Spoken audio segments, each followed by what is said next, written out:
I have something really exciting to tell you. And she's like, oh, what now, Kiara? And I said, I may have said yes to working with Nike and ASOS. And she was like, don't lie. And she never expected it to become a business. Amazing. She never wanted to become a business. What she wanted was to just do this for fun. And when I told her, oh, I'm going to give you 50% of what we make, she was like, are you sure?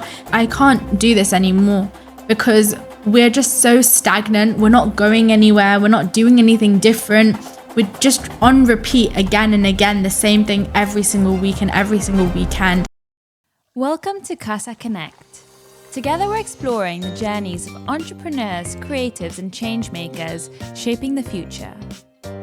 Today's founders of the first company Kasa collaborated with, Kiara is a 22-year-old university student whose jewelry company is already collaborating with big names such as ASOS and Nike. She talks work-life balance, growing from scratch, and turning down big brand deals for moral reasons. Kiara, it is such an honor to have you in this space recording with us today. Thank you. Especially because, shout out to you and Amber, the Trove team. You were the first workshop we ever hosted at Casa Café. Yeah. It was January 2024. Yeah. I was burnt out and on a break in India, and I received a message, a DM saying, we are two Imperial students who run a jewelry making workshop and we'd love to host it in your space. And I quickly messaged saying, yes, I'll make it happen. Yeah. I couldn't be there, but you guys made it happen. And since we got that amazing content of your workshop and it went so successfully, Casa became an event venue. Yeah. So it's you to thank for that. And so really an honor to have you here. Thank you so much. Well, because of you guys, we became an event business. So you've helped us grow so much as well. Oh, I love these synergies. Yeah. But tell me how you got into jewelry in the first place. So actually, I kind of started during COVID because my grandma used to make jewelry all the time. And whenever I was younger, I used to go into her basement, have a little round at what she was doing. But I just needed something to do. Yeah. I really, really needed something to do. And I have a spine condition. So I was struggling a lot with that and my mental health. And at the end of the day, creativity has such a positive effect and it's so therapeutic. So that's what I did. And I started making jewelry. I brought everything out of the garage, used all the pliers and everything. And then that's how I started making jewelry. I love that. And you had told me that your grandmother used to supply to places like Claire's, like one of my childhood kind of favorite jewelry shops to pop into. So did you always, when you were making jewelry, did you always think, okay, the goal is to get into all these kind of jewelry shops and work with jewelry shops? I think that was the original goal, is that I wanted to, because I'd seen her do it. So I also wanted to be a supplier to these kind of jewelry shops, but that shifted so much. And Trove has evolved so much as a brand because obviously originally we started with doing stalls. So that was how we got about selling our jewelry to begin with. And then after that, I think when I DM'd you, I was like, why don't we just start teaching people how to make jewelry? Because we love it so much and we want to share that with people. And it's connected me and my co-founder Amber, and we wanted to share that so that other people could also connect through the power of jewelry and creativity in general. But from there, we've grown into just generally doing so many more events. I know, I see your Instagram. Now you're full on events, right? And you've done massive collaborations. I see ASOS, Nike, Coach. Yeah. Tell me about that journey, how you started off from kind of small workshops to now working with big brands. So I think it really started because of community. Community is the thing that got us here. So we started off with our jewelry workshops and we just built a community. People came again and again. We became friends with the people that were coming to our events. And then they just gave more ideas that you should do this and that. And we implemented them. And we grew more and more. And we kind of just randomly one day got an email from ASOS being like, we really like you guys. We want to work with you. Can you make that happen? And you have 2 weeks to get this whole event Oh, in wow. place. That's a tight timeline. It is a very tight timeline. And we were like, yes, of course. Like, let's do this thing, you know? It's for Nike at ASOS. Yeah. I want to do this. Yes. I remember Amber and I were so nervous. So she wasn't with me at the time because she was in lectures. And at the end of the day, I messaged her. I called her and I was like, I have something really exciting to tell you. And she's like, oh, what now, Kiara? And what have you done now? And I said, I may have said yes to working with Nike and ASOS. And she was like, don't lie. You're like lying so much right now. That's not happened. And I said, yes, they emailed us. And then we were so excited. And then we got to planning like right there. And then 2 days later after that, we had organized the whole contract, everything. We got it signed. And then ASOS goes, can you make personalized charms for us? Oh my God. And you have around like 2 days to do it. Wow. So then, for the next 48 hours, I was in the lab, like I was just going to say, no sleep for you. Doing all the metalwork and everything. And then it just kind of, the event was somehow brought to life within 2 weeks. That's after a lot of work. That's absolutely incredible. So it was really surprising that, you know, Nike and ASOS asked you to increase your price. They want to pay you more. Yeah. So what happened was for the personalized charms, we had quoted them a certain number. And then they actually came back in an email being like, you quoted this, but we're going to pay you X amount. That was like much bigger than what we'd actually quoted them. And that's incredible. Yeah. It's incredible to see that these big brands actually want to support small businesses. Yeah. Why did you price yourself so low? I think it's because as an entrepreneur, you don't really think about the work that you're putting in. Oftentimes you just think about the value of the materials, and then you add on to that. But I think as you grow, you realize is that the quality of what you do and who you are as a person add to the brand, and you should be charging for that. But oftentimes you just don't. And I'm guessing you do it because you're more mission driven and passionate, that you're not really thinking about your time cost and your labor because it's a passion of yours to do that and you're having fun doing that. Exactly. So at the end of the day, what Trove is that we're creating connection through creativity. And so when we get to share that, it's such a massive thing for us. As in, we were looking the other day that we've had 10,600 people at events now that we've done. And for every single one, it's just such an exciting new experience because we get to share our love with other people and the love of creating and connection and community with other people.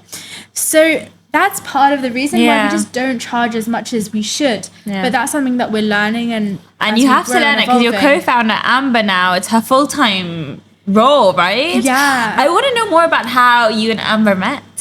So we actually met on the first day of university. And we just happened to be sitting next to each other in the university accommodation. And we just started talking to each other. But what actually really changed our relationship and made us friends was 6 months later when my friend had asked me to make jewelry for a store that she was doing. And she was trying to run her own event at Imperial and she knew I made jewelry. And I just happened to meet Amber that same day and we started talking about how she made her own earrings. Oh, wow. So you didn't know till 6 months later? I didn't know. And then I was like to her, oh, do you want to make jewelry with me for this? And she was like, of course, that sounds so fun. And she never expected it to become a business. Amazing. She never wanted to become a business. What she wanted was to just do this for fun. And when I told her, oh, I'm going to give you 50% of what we make, she was like, are you sure? Like, I don't really want to do this. I'm doing this because it's fun. And it was the day after her birthday also that she did this. And then again, next year, a couple months later, my friend asked me again. And I roped Amber into it again. And then in January of that year, I was like to her, we really enjoy doing this. Let's do this properly. And she was like, are you sure, Kiara? You're absolutely crazy. But I was like, I think that this could be something that could really grow. And we're spreading our passion with people. Yeah, and I really feel the passion and energy you bring into the workshops, because obviously I've been to quite a few that you've hosted at Casa, and you guys really offer a personalized touch that no one else does. But I want to know more about the working style of you and Amber, and how you get along, and how your skills complement one another. Yeah, so Amber is absolutely amazing at all the little details. So when you see an event, all the different little charms you'll see, that's her. Okay, nice. For example, we did a workshop with a film club. So she'll spend hours sourcing the right charms, like Dorothy's shoes or the Mad Hatter's little hat. She'll spend hours doing that and making sure that everything is perfect in the way that we're presenting, making sure that we're always like on time, everything runs smoothly. So she's operations and I'm more on the creative side. So I'm on the creative and growth side. So if you see all our Instagram content, that'll be me, marketing, or just generally like the vibes and what you're getting with Trove, the experience. It's actually crazy because just from like knowing you guys and your personalities, that's exactly how I would have placed you and guessed it was working. And what's been like your biggest challenge till date in trying to build Trove? I think the biggest challenge has probably been just being the two of us, because there is just so much time that we have in a day. So our biggest challenge is making sure that we're always working in the most efficient way and prioritizing. Tell me about a day in the life of Kiara, because you're studying your master's as well. I want to know what your schedule looks like. So my schedule at the moment, because I'm doing my internship, is that I am up from 6 a.m. I'm working from 6 to around 9 on Trove. Yeah, and you know, internships in VC. In venture capital, I'm doing my internship, which I do from around 9 to 6. And then from 6 onwards again, it's just Trove till a little bit past midnight. So yeah. So you're getting under 6 hours of sleep at night. Pretty much, yeah. Wow, I really don't know how you're functioning. And then on the weekends, I know you do your events. Yes, we do. So there's zero rest time. So there's like, it's full on, it's crazy. And you've been doing this for a long time. I've been doing this properly like a year now. Do you feel burnt out? Definitely there are moments where I feel burnt out. I think what really pulls me through is Amber. Amber, get yourself a co-founder. It's probably the best decision you'll ever make. I know. I always say if there's one thing I wish I had as a co-founder. But Then probably the next thing is friends. I know that my friends are always there to support me. And they'll always be there. Even like at 2 a.m. I've called someone being like, I don't know what I'm going to do. I'm so tired. I'm exhausted. And I've got this, that, and the other to do tomorrow. And they've always been the first people to be like, take a deep breath. And like, we're going to support you. We're going to help you because we believe in what you're doing. And I think that's the real beauty about Trove, is that we have that community aspect. Have you ever felt like giving up? 100%. 3 months ago, we were actually about to give up. Me and Amber, I remember. Like stop Trove, yeah. We sat there, we were sitting, because we lived together. Me and Amber lived together. Okay, I didn't know that. Yeah. Wow. Best co-founders always live together. It's like a rule. Sure. So we were sitting there on my bed and I was like to her, I can't do this anymore because we're just so stagnant. We're not going anywhere. We're not doing anything different. We're just on repeat again and again, the same thing every single week and every single weekend at our events. And I want to do something. I want to do something because I see potential in what we do. And she was like, I feel the exact same way. I just haven't said it yet. And we were brainstorming and we couldn't figure anything out about how we could grow further. And we nearly just gave up. And we were just like, let's just stop this. What changed? What changed was the email. The ASOS email came at that moment. It came actually 2 days later. The ASOS email came. You know, someone actually told me something really amazing. They said the breakthrough happens right before the breaking point. 100%. And I felt that in my journey. Do you remember when I told you that I'm selling Casa? Yeah. You know, I've got an offer, I collect my investment and I'm done. I can't do this anymore. But that's literally the moment that events started taking off like a week later. So I really, really believe that. And I'm so happy it happened for you. Yeah. And that ASOS went off really well. Where do you see this going? You know, do you have, like, now that you've got that ray of hope through doing big brand deals, so have you dreamt up the big dream? I think we have in a lot of ways. we don't like to plan too far ahead, because I guess as a startup and as entrepreneurs, you're always changing and your brand is changing with you. But what we do know is that we really enjoy spreading the creativity and spreading the connection. And so we want to really continue in that stead, but maybe through bigger events and create an event, like a creative events studio.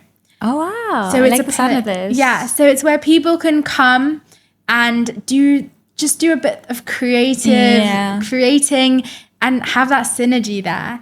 And do these massive events, do these kind of events in a bigger setting where, again, we're just spreading in that like little way, adding that little extra personalized touch to things. And then also having our jewelry brand on the side where we can continue creating. So have really those two streams coming together. And you're not only about kind of building your company, you do so much charity as well, right? I saw this post, you did a jewelry workshop in Nepal. Tell me about that. Yeah, so I've been volunteering in Nepal for the last 2 years. And I got into it because I took a gap year and I just really wanted something to do. And I worked at this school in really high up in the mountains, away from everyone. And it's for kids that maybe can't afford an education because of different circumstances. And I started teaching there in the computer lab, because that's kind of where my skills aligned. And I just love it. You know, I love it. I live for those children. I live for the environment and the people there that I've met. They've taught me so much. They taught me courage. They've taught me perseverance. And I wanted to share a little bit of joy that I could bring into that setting. So this year I decided to take all my jewelry with me, all our equipment. And I was like, we do this here in London. Why don't we just spread it to Nepal as well, where I'm going anyway? Was it easy to teach there? It was very tough, but I had such amazing people helping me out through the whole process. And I knew the kids already. Okay, nice. And what's your master's in currently? So I'm going to do it in electrical engineering and management. So okay, nice. Got a little bit of the business and then also the engineering that I've been doing already. Does engineering help with jewelry making? I think it does in some ways. I think obviously being a woman in engineering, you have to have a lot of confidence to get through, and you have to have that perseverance always when people are not going to listen to you, because at the end of the day, you were telling me about the issue with being 20 and getting people to listen to you. Tell me that story of, you know, when your age came in the way of actually getting a contract. Yeah, so it was this bubble tea company. You probably have all heard of them at some point. And the founder, actually it was a founder who contacted us, and she was like to us, we actually love what you're doing. We've seen your events everywhere. We want them in our stores. And we were like, oh my gosh, that's amazing. Let's do this thing. Then we got on the phone with her in a meeting. It was like a video call. Yeah. And she just asked after a few minutes, how old are you? I said, 20, because I was 20 at the time. And she was like, I don't think that you're the right fit. You're a bit too young for us to be working with. So I think that's something that we face so many times growing Trove. It's the idea that we're way too young to have business skills and to be able to grow a brand. And we get that from the closest people around us, and also just the people we try to work with. And how do you navigate that? I mean, is there anything you do? Like, do you try to dress older or pitch yourself older? Or how do you deal with that? Yeah, I think that that's just something that comes along with being a young founder, and it's something that you just have to experience as you grow. I haven't really tried ever to change myself into being a different person because of all these different aspects. I'd rather just be myself, and for people to love Trove for what it is when me and Amber are the founders, rather than trying to change ourselves and change Trove. Then that makes complete sense. And you're also getting people who do believe in you, like big companies as well, right? Yeah. So there's no need to change. And so, you know, you're graduating uni soon. Do you think that Trove is going to be full-time for you? Do you have a vision for going all in? I definitely do have a vision for where Trove is going to go. I think in terms of going all in, because I do have a year left, I want to see what happens and how we grow. Doesn't mean I won't be working super hard. I will be working extremely hard. The only time that my university friends will see me is when I've come to promote Trove. That's what you were telling me. They said you don't go to uni unless it's to promote your company. No, I only go to uni. We're still getting the grades. I get this all the time. I was just having a discussion with my friend like literally 2 days ago, being like, how are your third year results like this when the only reason you ever come into university is to talk about Trove or to tell us, oh, can you help me with this for Trove, or can you help me with that? And I'm like, I have no idea. I think honestly it's just working 24/7. Yeah. That's all I do every day. I completely feel that. And for me, because it is important to be obsessed with what you do and obsessed with your company. So, for me, it's Kasa, right? And people always ask me, how's Kasa going? And then I'm always like yapping about it. And I always promote it as well. Do you feel like sometimes your personality is getting too tied down to your business? Because people see me and all they can think is, okay, this girl is Kasa. Her stories are always just Kasa. I don't mind. I have no problem with that, because half of my personality is my business. And at certain points, it becomes truly only my business, because I'm so obsessed and driven by our mission and what we're doing. And it's like, it's my baby, it's my child, Like I need it to be perfect in every single way. And I want to help it grow and nurture it. So yes, my personality is Trove, but at the end of the day, Trove is a reflection of me. Yeah. I absolutely love that. I was also talking to other founders who were telling me actually they don't link themselves to their business because they want their business to be bigger than them. So, for example, if you ever want to step out of it, Trove will still be existing and growing. Are you taking steps towards that direction as well, where Trove can function without you? I think that that's something that we have to consider later down the line. I've heard that as well, a lot. And I think that a brand should exist as a separate entity from the founders. But in this case, Trove is us in a business form. And I think that that's something that we want to continue with, at least for the foreseeable future, because we're the ones who are so passionate about it. Exactly. And we need our passion to be communicated. And we want to build with people who still have that passion for what we do. Yeah, and at the end of the day, you're building these connections because you're connecting person to person. It's not product to person as of yet, but then the product to person happens after they make that person to person connection. No, I completely get what you're saying. And what do you think has been the biggest benefit in your startup and your internship that you're doing right now, working for VC? Why did you decide to do that? Is there any synergies with Trove? I think there are so many, because I'm working as an analyst for a venture capital fund. So I get to interact with founders all day, which is amazing, because I get to learn from their stories and see how they're growing and learn from what they've done wrong and do things differently. I also think because every single startup I look at like a case study. So I can learn from each what's the best thing and take it away and use it by myself. Another thing is that I get to see what metrics really make a successful startup and follow through with those in my own journey. I love that. I definitely see the learnings you can take and apply as well. And so where does the name Trove come from? So the full name of the company is My Trove Jewels, but the specific Trove part comes from treasure trove. So it's because what we're trying to do is we're trying to create like a trove of memories, and obviously it's to do with jewelry, but also just a trove of people, and people who relate to us and can work with us. And like you guys as well, you're part of our little trove. Yes, we 100% are. We love hosting events. Yeah, some of our favorite events are your events. Thank you. And like you said, right, the reason why you got into the event space and it was really easy to get the ball rolling once you started the first one was because you built community. I want to know more about, because I truly genuinely believe like any business, whether it's tech, AI, whatever you're doing, community is key. So what are the things that you've done to build that community, and how do you maintain your connections with community? Because it is a lot of time and effort and personal energy. Yeah. I think there are two things that feed into this. There's your online community and your in-person community. And obviously they have overlaps, but also they are separate entities. So in terms of your online community, which is I think what most people build, it's just making sure that you're always replying to every comment, every DM. Make sure you're reaching out to people and you're connecting with them individually and personally.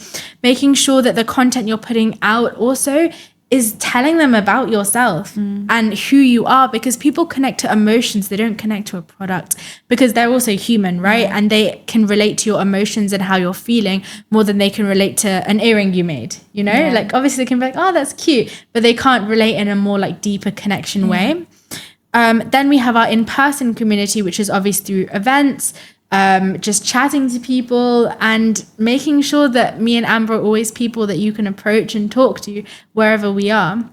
And I think the reason that we decided for an in-person community was so important to us is because we're so stuck scrolling on our phones all day long, and we want to build Trove for the people who want connection outside of social media and they want connection outside of what's online or on their phones. This is why we get along with events, because that's exactly what we like to promote as well, in real in-person connections. Because I think it was since COVID that everyone's just kind of isolated themselves, a lot of work from home, a lot of like work moving towards the tech side, that people don't have that human interaction as much anymore. I want to know more about how much time you spend on social media, because the thing is, like, it is important for me to be doing it as well, right? To be DMing communities and spending time on it, but it does affect my mental health. Like I just sometimes do not want to go on it. I have days, and I'm still experiencing it now. If I'm going onto like even Instagram, TikTok for personal reasons, my brain like shuts down and it's like, no, we don't want to do this right now. It just drains you. It makes you feel tired and exhausted. And there are some days where I'm literally just like, it makes me want to give up because it's such a process that takes a toll on your mental health. And my thumbs hurt. They ache like crazy. I literally sometimes feel like they're about to break because of the amount that I have to scroll, that's crazy. comment. That means you're spending like a lot of time on it. But that's how you build community. And sometimes you have to sacrifice your thumbs to build that community. What's your algorithms showing you? What kind of reels do you get? We got a lot of like motivational content. Okay. It's a lot of content that's to do with like connecting with people, obviously. But also about people's journeys, what they've experienced, those kind of things. You also don't have to really kind of do so much, because now everyone's coming to you with opportunities and you're getting a lot of the opportunities emailed to you as well. Is there any time you've turned down an opportunity? Definitely there has. As in, we're both very aligned to our own values. You and Amber, right? Yeah, me and Amber, we're very aligned to our own values, and we want to grow with our values. We don't want to leave them behind for big contracts. And so in that way, we have turned down brands only because they haven't aligned with what we believe in or what we think is right. So yeah. That completely makes sense. And what is one crazy idea you've had for charm workshops and jewelry that you think that you're going to do? I think the craziest has been from our community, because our community is always coming up with new things. They're always like DMing us, messaging us, being like, you should try this, that, and the other. And the craziest one so far has been jewelry for horses. Okay, that's so interesting. But then Ascot, is a big thing here, right? So apparently in like Ascot and things, it's a trend now to decorate your horse with charms and etc. So someone was like to us, you should do that. That's so interesting. Ascot. Honestly, I think you should go for it. I mean, Ascot, there's big spenders there, and they could be spending a lot on jewelry. Have you ever thought of going into like more expensive jewelry, like real silver, real gold, diamonds, gemstones? We have a little bit, but I think it's not accessible to a lot of people, because we want to create a product that's accessible and lots of people can enjoy and have. And in that case, it creates a very exclusive factor that only the top 1% can have. So it just doesn't align with us. I like that you're really true to your mission and what you stand for. And the one thing about this podcast, it is all about connection. So, you know, Kasa Connect. Yeah. How can our listeners and audience get in touch with you and connect with you? And what's something that you want from them, you know? Yeah. Come to our workshops, obviously come to our events, come meet me and Amber. And also just find us on Instagram, just shoot us a little DM, shoot us a follow. That's all we want. It's at my Trove Jewels. Yeah. Are you guys using TikTok a lot? We're just starting our TikTok because we've heard so much about it. Yeah. And we were so nervous to start to begin with. But yeah, I'm an Instagram girly still, but I do know I need to get on this TikTok thing because people, the Gen Z generation, just on TikTok 24/7. And that's the place they go to. Yeah, I need to become more like a Gen Z. Yeah. And so you were obviously filming in Casa Café as well, which is unique to this podcast. So what's your go-to drink on a coffee break? My go-to one at Casa is that iced mango matcha. Ah, yes, everyone's favorite. I love that you said that because it's mine too.